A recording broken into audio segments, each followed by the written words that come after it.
welcome to Inside Northside, this special series podcast where we're talking about what the Lord has been up to here at Northside for the past couple of years.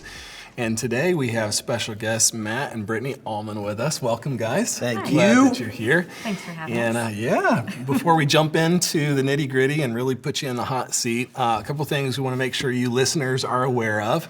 One is the tail end of this podcast series, we're going to have an Ask Us Anything episode where you can submit questions that the lead team will answer. And so we would love to hear from you.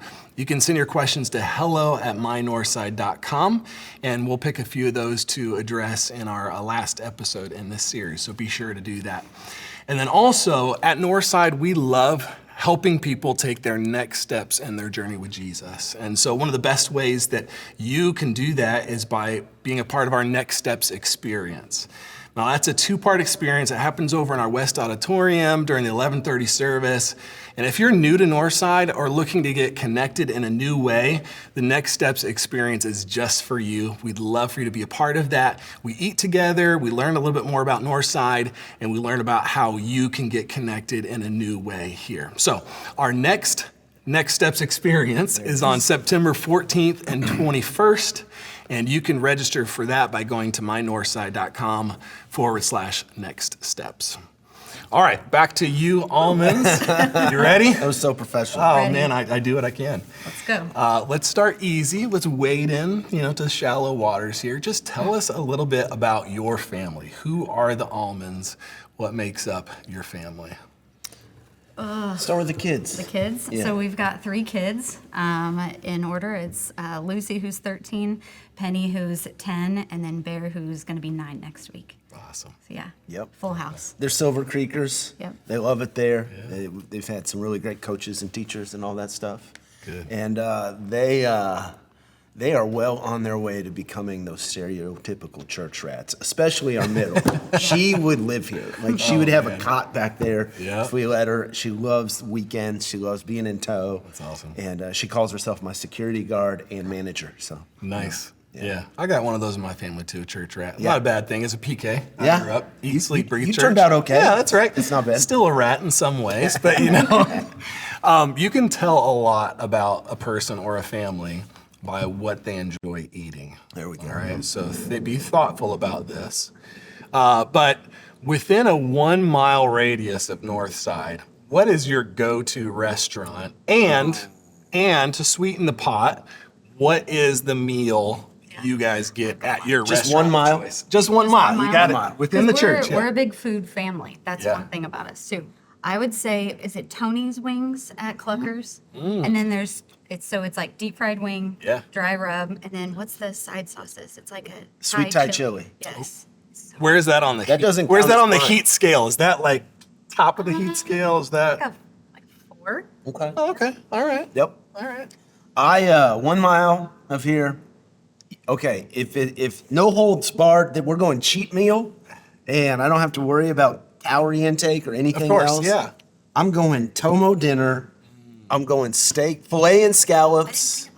I'm going salad with it, extra dressing, and tons of that mustard sauce all day. Oh man. Golly. Is it lunch yet? Yeah, I know. My mouth is watering. I love Tomo. It's All right. there. If you got to find a spot that all of the family can eat at, the kids like to. What's the kids go to? Is it fast food? Is it wings? Is it Culver's sushi? and That'd be Chili's impressive. Sushi. Our main spots. Oh, Yeah, okay. Culver's or Chick-fil-A. Culver's is the most slept-on children's meal in all of fast food. You get the ice cream with it after. They give you the coupon, so your ice cream doesn't sit there and melt while you're eating your burger. Brilliant. Yeah. Best root beer. It's so Oh good. yeah. Yeah. Yeah. No gatekeeping, man. You heard it here first. Best root beer, Culver's. Now everybody likes to eat. We're a culture that lives to eat and doesn't eat to live. I think we all know that. But you guys you've got some chops when it comes to some home cooking as well. Matt, I know you've been known to tend a grill or two. Yeah. What's a family recipe that's a go-to for you guys that you're eating on either a fairly regular basis at the homestead or maybe as a special meal that's important for your family? Man, that's a good question. What does your mind go to when we think of that? We do have an Allman family pasta sauce recipe Ooh, that's a good that we can't share with you. Oh, I was about to say, Because we'll put you're it in the not an show Allman. notes. We'll put the recipe in the show Yeah, notes, but no. it's a secret So family secret recipe. family recipe. Okay. We make it around Christmas time. man. And it is insane. And we that try to sounds make it with wonderful. fresh pasta, but that doesn't always work out with it's time. labor intensive, but it's worth it, and it's something to have around, give out on the holidays. Yeah. If I'd say having 10 years in California, we're a taco family. Carne asada tacos. We made it last night. Yeah. And the kids sit there and crush it. And they have such high expectations. They'll do ground beef tacos where you put the seasoning in and put the water in with it and all that stuff. Yeah. But they've explored the world of carne asada. And They reach for the lime. yeah, they put a little lime on it and all the stuff. cilantro So on yeah, it. They've got some refined palates. It's impressive. they do. So, That's awesome. Yeah, it's cool, man. I Food's a love big it. part of the family, and Yeah. we're happy about that. Well, speaking of family, take us back to the very beginning when the two of you met and got this whole thing kicked off. Ooh. And I'd love to hear alternate versions of the love story because there's no way they're exactly the same. So tell us. yours. So we're doing like how we met. Yeah, Like- just the abridged version Oh, jeez. of your love story. What brought you two together and kicked off the Allman family? So there I was. Love the I intro. That's had perfect. really grabbed a hold of Christ and started pursuing Him right around my senior year of high school. And I graduated out of this happening student ministry at Eastview Christian Church into the college ministry. And they had hired a new college-age pastor, a great dude named Chris Hornbrook, who you may have crossed paths with at some point in time. He's pastoring out in California now. But anyways, he was starting that ministry. Said, hey, I'd love to have you help me disciple these college kids, be a part of what's going on. We did. We became fast friends and roommates and all that stuff. So he was dating around. He meets this girl. They end up getting married. And this is what year is that? That was 05. Yep. 05, okay? Now, mind you, we don't have dating apps. We barely have iPhones. Did the iPhone even exist at that point? 20 No. years ago. I Oh, didn't that's- have one. I had a flip phone. But I did go to the wedding, and I remember Britt was the maid of honor, and she gave a speech, and I went up old-fashioned style, just approached her. Wow. And I said, wow, hey, that was such a compelling speech, and you did such a good job with it. And, I mean, it was an okay speech. Smooth I just talker. wanted to talk It to was her. a good Yeah, but then that was it. Nothing happened. So then something happened in my buddy Chris's family, and hey, would you go back to Indianapolis with me, be with me for the thing? He just bribed me with a dinner at the Melting Pot. Here's the food theme again. Man, just keeps and going fondue. If If you never you been notice, I there. haven't even stepped on the scene yet. That's the story. Yeah. And so I thought, first. Yeah. I was telling all my college roommates, I'm like, dude, there's this place called Melting Pot, and you get all these foods and sauces, and I was pumped about the fondue. And so we drive from Central Illinois to Indianapolis where the Melting Pot was, and we all are, his family is out to dinner with us and all this stuff. And out of the car, I had no clue she was going to be. I had no clue. The date was such a blind date. It was so blind. I have no idea. Out of the car comes Britt, the maid of honor from the wedding, and I'm like, oh, hot dog. And if you know how the Melting Pot works, there's these two-person meals, and then we have a two-person meal.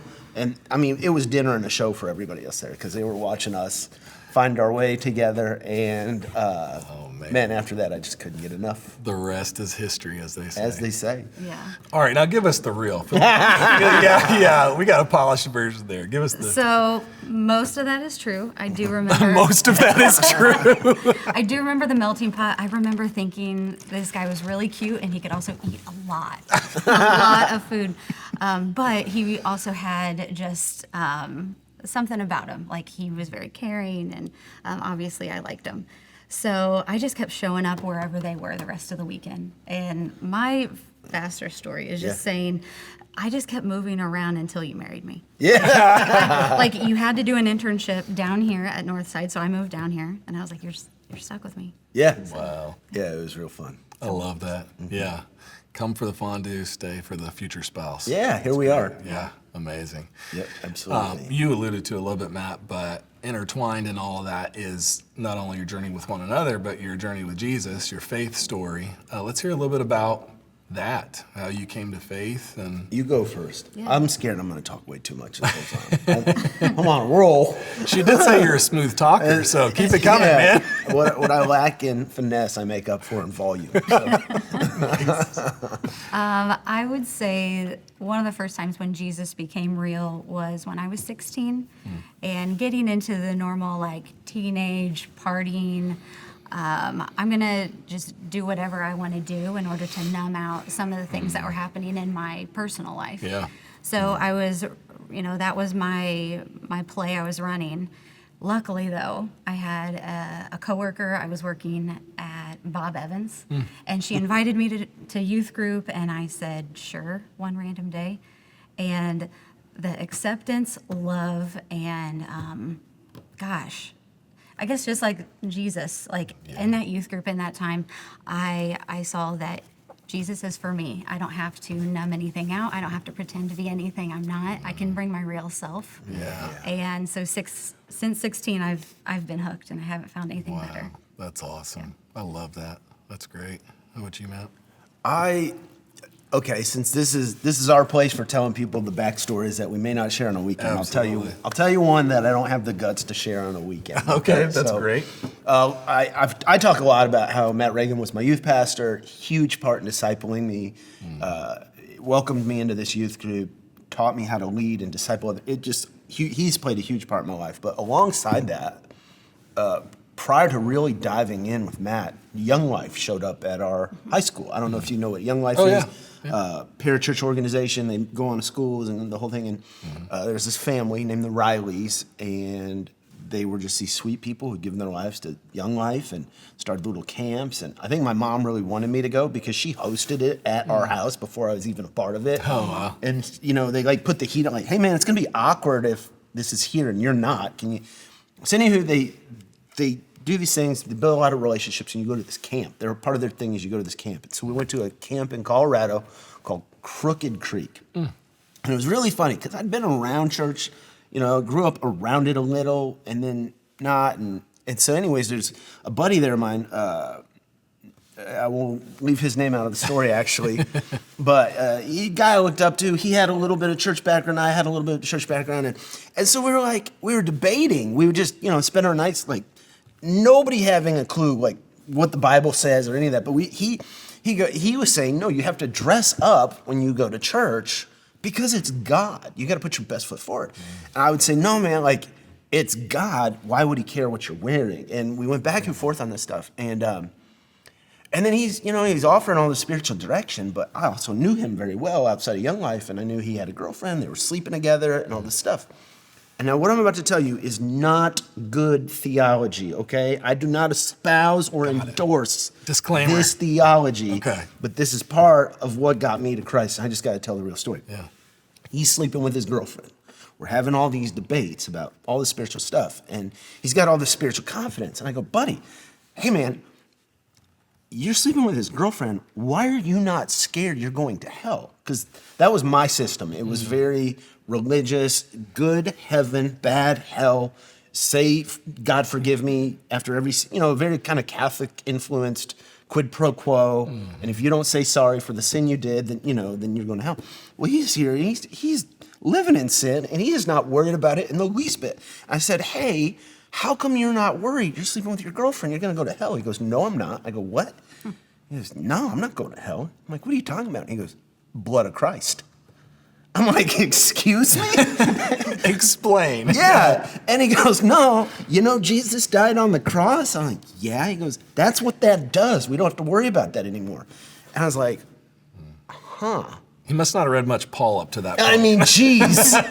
and so, again, it was terrible theology. But for me, that was the first time ever in my life where, hold on, maybe there is a forgiveness that exists that is bigger than our capacity to sin and fail. I was like, wait.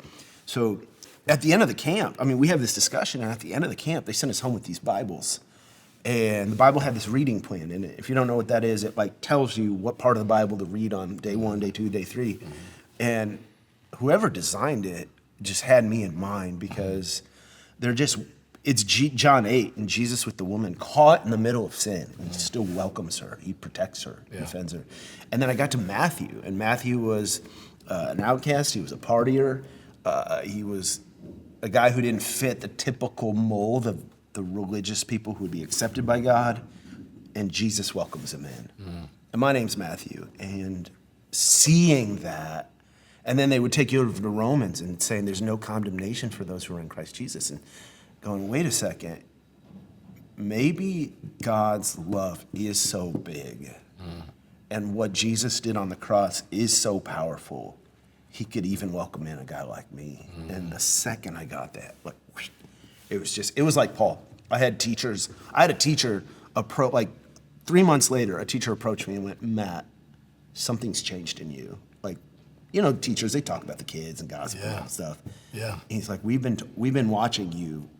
What happened? Because Jesus just changed everything. Man, what a beautiful thing. I love what you both shared because, Britt, you talked more about how community really pointed to Jesus being everything that you had been trying to get through other means, essentially. Yeah. And then, Matt, you talk really about theology, like understanding of who God is. And I just think that's beautiful, both the community and the theology, that God meets us in different ways, depending on where we're at in life. And he did that for you guys. That's beautiful. Yeah, he's good. And yes, at some point along the way, your deep faith and trust in Jesus moved from, I don't want to say just that, but moved from that into a calling on your lives to pursue full-time ministry in the local church. Talk to me a little bit about that. I know that is a calling that's placed on more than just an individual. It's a family, it's a couple if you're married. But share with us just how that calling came to be and how your pursuit of ministry, started in many ways. You take this one. I think our story is very much just saying yes one step at a time. There was not no master plan? No. And every time I make one, it just ends a burning pile of ashes. and so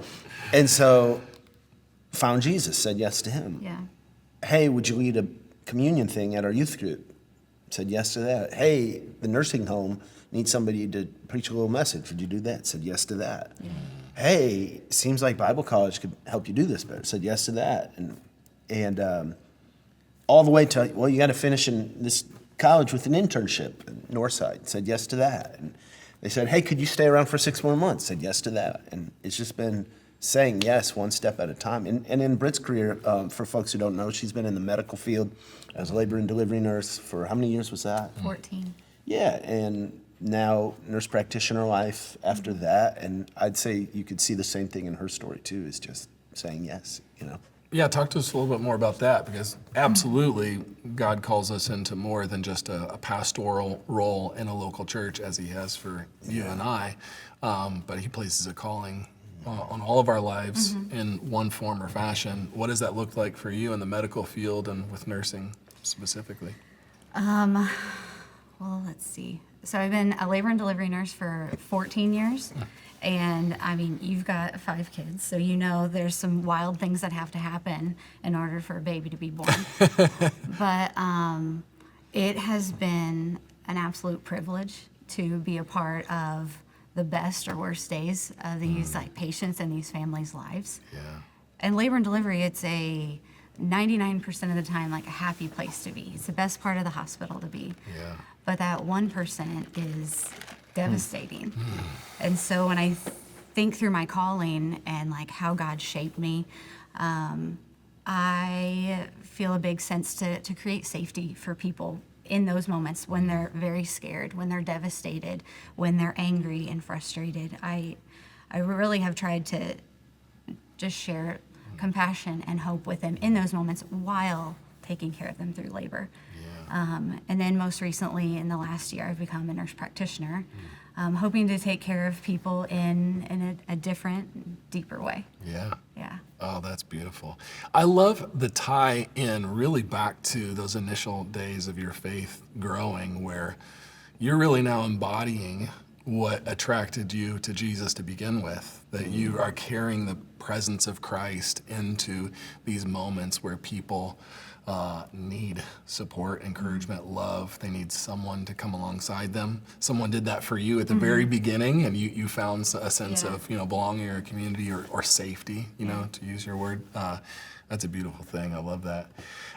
Many people know, but not everyone, that you guys served here on staff for over 7 years at Northside a few years ago. Yeah. And so you've got some old friends and some new friends now. Yeah, that's such a good And then after 7.5 years or so, you headed out west to California and spent a decade out there. Yeah. If you could, maybe talk a little bit about both of those things. Kind of your first run here at Northside and what that looked like. It probably looked a little bit different than Northside looks now to some degree, in some ways. And in some ways probably is very similar. And then talk us through a little bit of that transition of what took you guys out west. Yeah. It's the easy way to think about it for us is like essentially our 20s were spent here at Northside, and then our 30s at San Diego. At least for me, she's at 40s for me. I'm 41 as of yesterday, and so I still have a few more months in my 30s. yeah. But anyway, roughly 20s there, 30s there. Now we're back and stuff. And our time here, the first go round was, it was just incredible.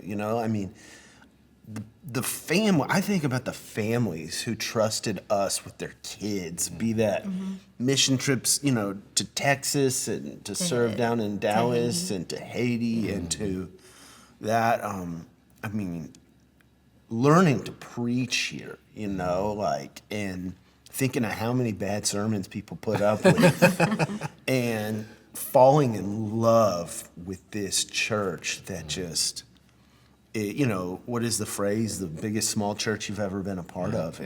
And that was 100% what we experienced in the first go round. Yeah. What do you think of when you think of like the first go here? First go here, it was just, we had so much energy. We were in our 20s, so gosh, we had youth group kids over to the house all the time. Yeah. I think about how our oldest, she took her first steps in the West Auditorium. I think about where your first office was over in the West Auditorium. So there's a part of what feels like we've grown up here, even spiritually. Yeah. So this place is home. Always has been a very special place. Yeah, and the relationships we made here in that time, there's people we're here with now, and we're just picking up where we left off. Yeah. And God's always been so generous to us every step along the way with bringing just amazing people to us. But like the unimaginable gift that we get those folks back and get to pick up where we left off with people has just been so much fun. And that's cool. So it was that first run, so to speak, here at Northside was it was formative personally in terms of your marriage and your family, kind of starting off, and obviously formative spiritually as you learned how to do ministry effectively and build those relationships. And then at some point there was the call to leave Northside and head out west. Talk a little bit about that journey. It was one of those, I bet, in ministry you can relate to for some reason there's sweet seasons. Yeah. Like having done this for almost 20 years now, I could probably point to 3 or 4 windows of time where it's like the wind's at your back, the sun is shining, people just want to high five you, and we were very much in one of those when the phone rang. And it was kind of like we had worked for a long time to see this kind of fruit. And the way we were watching the students' lives change in high school ministry, the youth leaders were like our family. The youth group kids, were like our extensions of our children. And they were pouring into our, babysitting Lucy. And it was just as cool as it could be. And we were watching God change tons of lives. And I was at the YMCA down in New Albany. We're just praying. We're doing all the stuff and always asking God what he has for us. And the phone rang, and before I even picked it up, I looked, and it was my brother-in-law who was out in California who threw him and he was the pastor out there. And the second the phone rang, I was like, oh no. I know what's happening right now, and it's God calling us to leave. We had bought a home here, and a lot of good friends helped us fix it up, and we moved from here to be a part of this vision for planting reproducing churches in California. And we moved from here into a garage in San Diego. And so we had done a dream home, and we thought that was it. We're going to be here. And we moved from that, and because San Diego housing is crazy, so family was like, hey, you can stay with us. Yeah. Turn the garage into an apartment, take it, make it your own. And so we're doing ministry by day, and then by evening, I'm like finishing this apartment in a garage. It was a really We lived in hot that for summer. 6 months Wow. with a toddler. Yeah.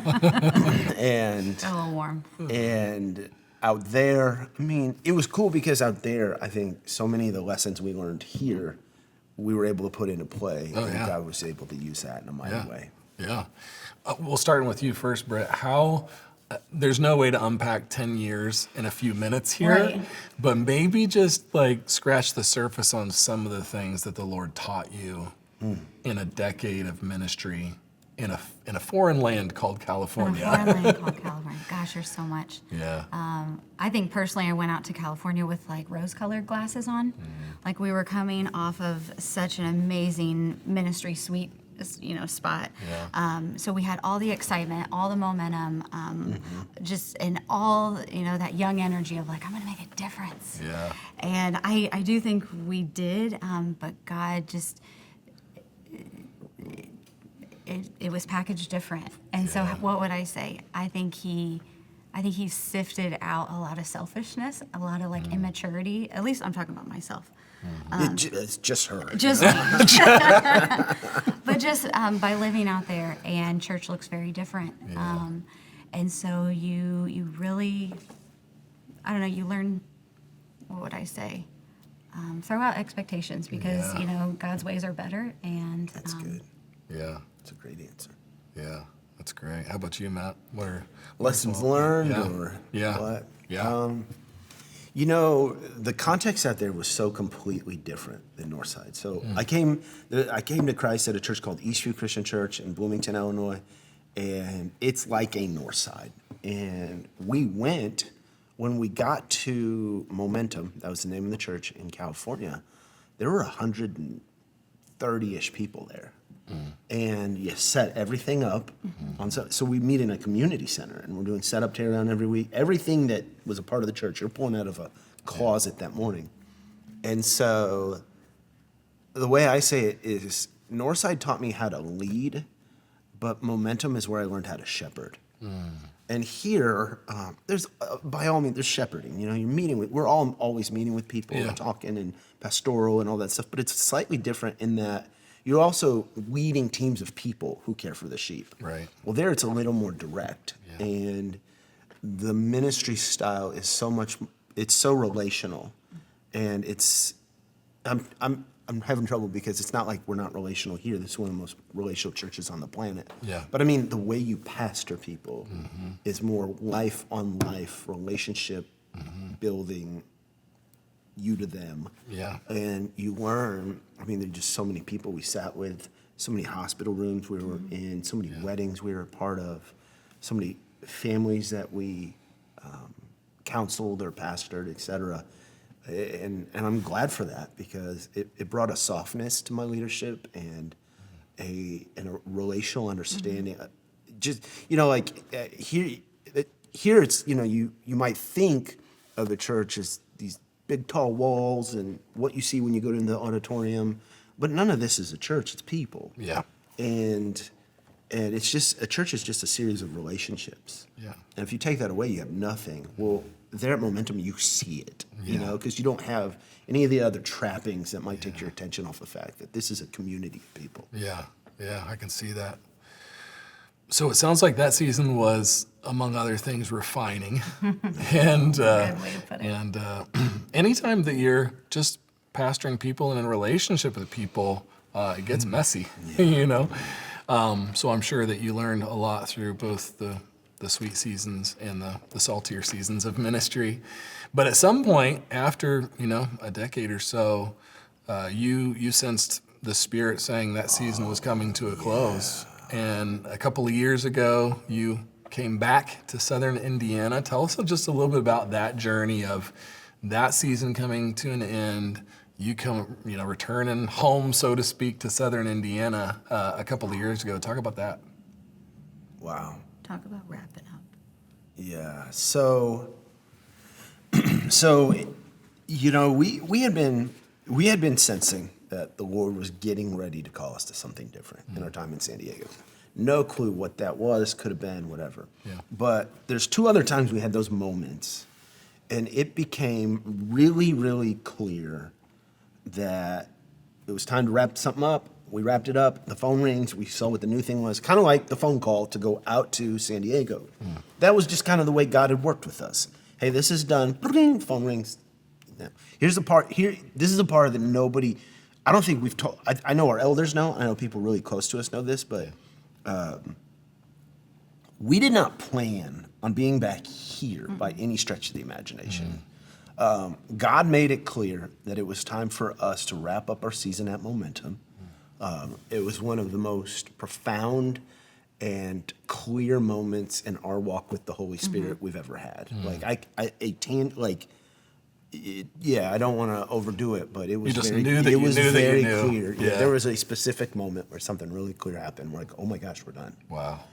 And again, the phone always rings. But then a week goes by and the phone doesn't ring. A month goes by and the phone doesn't ring. And I go, well, this is weird. 2 months go by and the phone hasn't ring. We're like, okay, we know God was clear about this, so we have all the confidence in the world in what He's doing. Yeah. But the phone hasn't rang. It's not what I thought. So we shifted the conversation to the softest place to land. And you could go ahead with what were our 2 soft places to land? What did you? Yeah, so we were thinking, Midwest, like maybe landing somewhere in like Illinois or down here. And so we ended up doing a trip back here in March of some year. I can't even remember anymore. But just to see like what it's like and everything. Yeah. And Of 23. Of 23, Yeah. And Yeah. I think we knew pretty instantly. We were like, yeah, we still fit in here. We like it here. We love this for our kids. But here's the twist. So, Nate, wrapped up his time here in 23, I think it was, and we have no idea what's happening at Northside. We just heard our word from the Lord, and we're looking for a soft place to land, and we booked our own tickets. Like I literally have receipts that show there is no connection between any transition going on at Northside and our story. We're just being faithful. Yeah. So we book our own plane. Trust me, I would have had you guys buy it if I thought there was some work opportunity. And we flew our whole family back to see, like, how's it feel? How's it going? We set up tons of play dates for the kids in case this is where we're going to move. They'd be like, oh, I can have friends. And then, after we've booked our tickets, the phone rings. And I got a call from Northside, and somebody said, hey, heard you're gonna be in town. I'm like, yeah. And they're like, well, do you know what's going on here? I said, no, I have no idea. They go, well, Nate's decided to resign. We're in this interim season. Would you mind preaching while you're here? And I was like, wait, what? And it was so bizarre because we were tired. Church planting is exhausting, and you're always sending people, and it's always a lot to do and little resources. And I didn't want to preach here, but I was like, that's that phone call. It wasn't even up to me. I'm like, you can't tell me it just so happens the week that we brought our kids back to see if they'd like it here, that somebody asked me if I would preach, and that, yeah, of course, you have to. And then that wrapped up, and then somebody said, hey, could you come back in a month? And then that starts this relationship, where we get reacquainted and all this stuff starts to happen. It was crazy. Yeah, that's the kind of story you don't write if you got to write the story. You know what I mean? I wouldn't call a soft landing being the first weekend where you're kicking the tires on something. You're asked to preach to thousands of people and prepare a message. And and yet the Lord in his sovereign wisdom and kindness made a way, and the rest is history, as they say. Yeah. Yeah, an experience in church in it that was so welcoming. You know, we took off. And, you know, everybody was gracious as we left, but when we got back, the way people just threw their arms around us and loved us and were kind to us, it was truly like one of the things that replenished us to where we're even able to take on something like this at this time in our life, you know? Yeah. Well, speaking of taking on something, you recently said yes to the role of lead team pastor and stepping into a new season for you and really for the whole family. Yes. What excites you about the future at Northside and both your role and just what God's up to and doing here? Oh my goodness.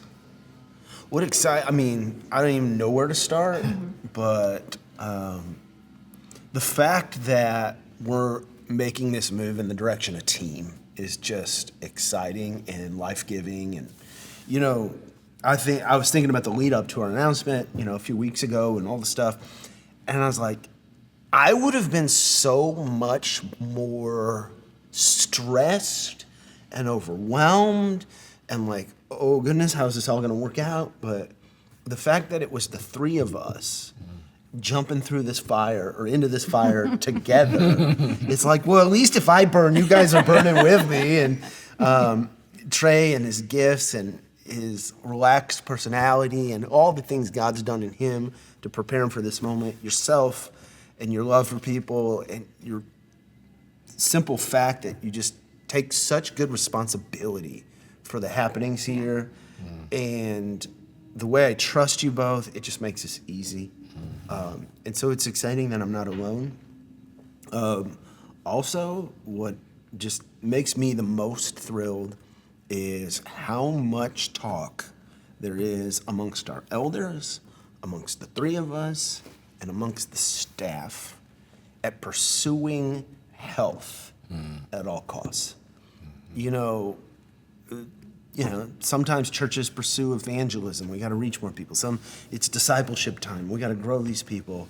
What I hear us all fired up about is just being a healthy place, a place that's authentic, transparent. There's not like, we're saying this, but here's what's really going on. No, we're telling you what's really going on. We're valuing our teams above all else and making it a place they love to work.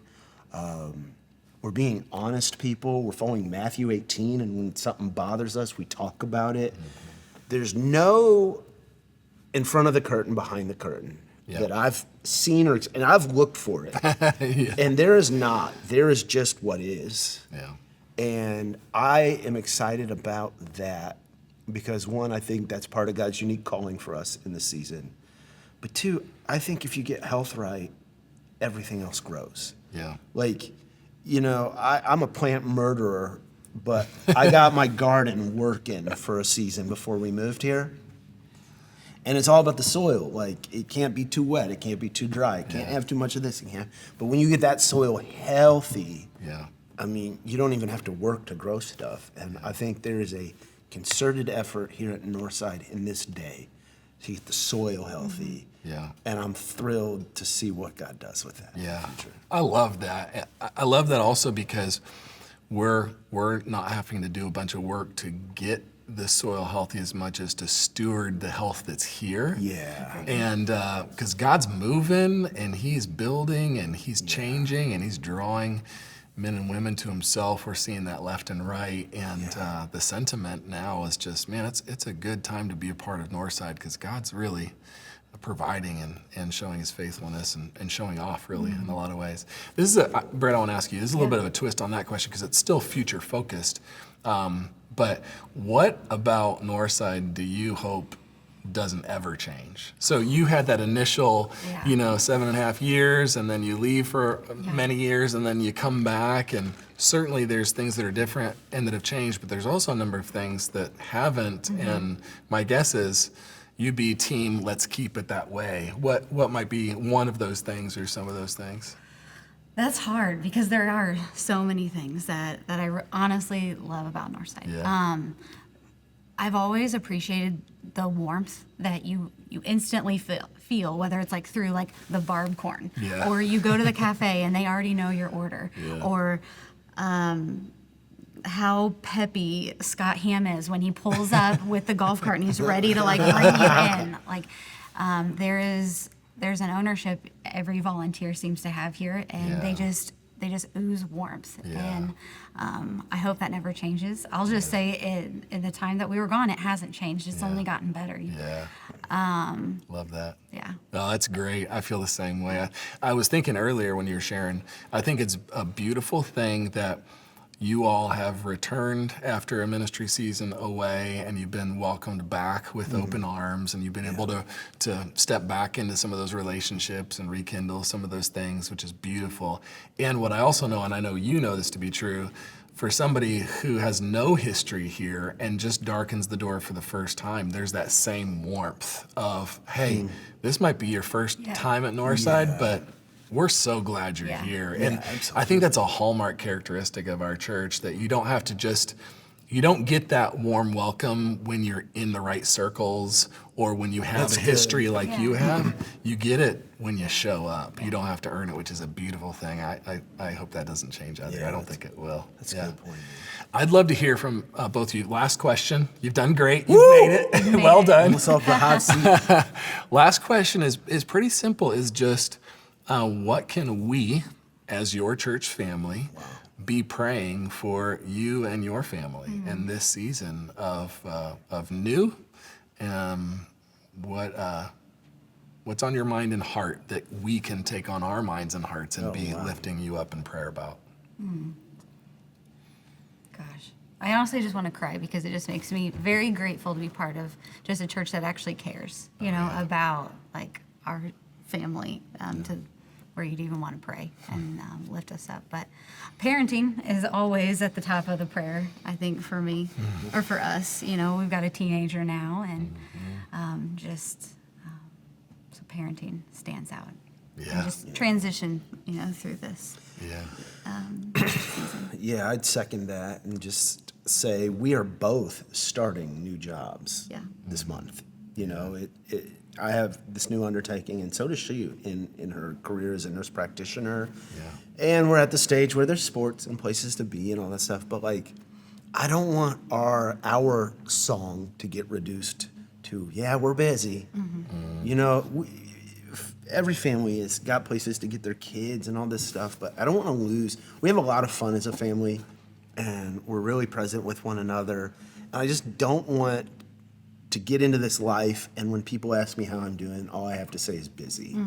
I'd love for God's grace to just keep us present, keep the sweetness that we have amongst each other as a family alive and well, the way we laugh together alive and well. And so somehow, in his good purpose, if he just keeps us up over that mess, I would take that. Absolutely. Yeah.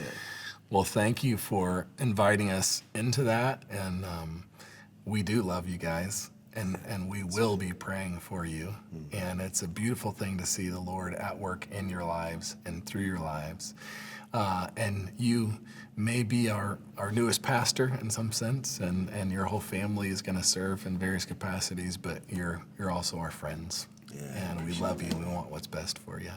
And we know the Lord loves you and wants what's best for you too. So we'll be joining him in whatever role we can play to that end. Yeah, thanks, Aaron. It's great. Thanks, guys, for being willing to just share and give some authentic answers and just give us a peek into what makes the almonds. That's a beautiful thing. Thanks for your time today. Yeah.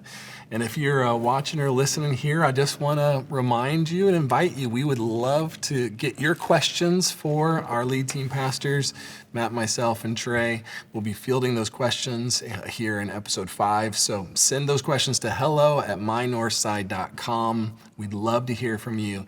And again, if you're looking to get connected in a new way for the first time or in just for a new opportunity to connect in community, as Britt's talked about, or to learn more about your faith, or to find where you fit in best here at Northside, that Next Steps experience is just for you. You can go to mynorthside.com /next steps and register there. But thanks for taking the time to watch or listen today. We're grateful for you. And We did it. guys.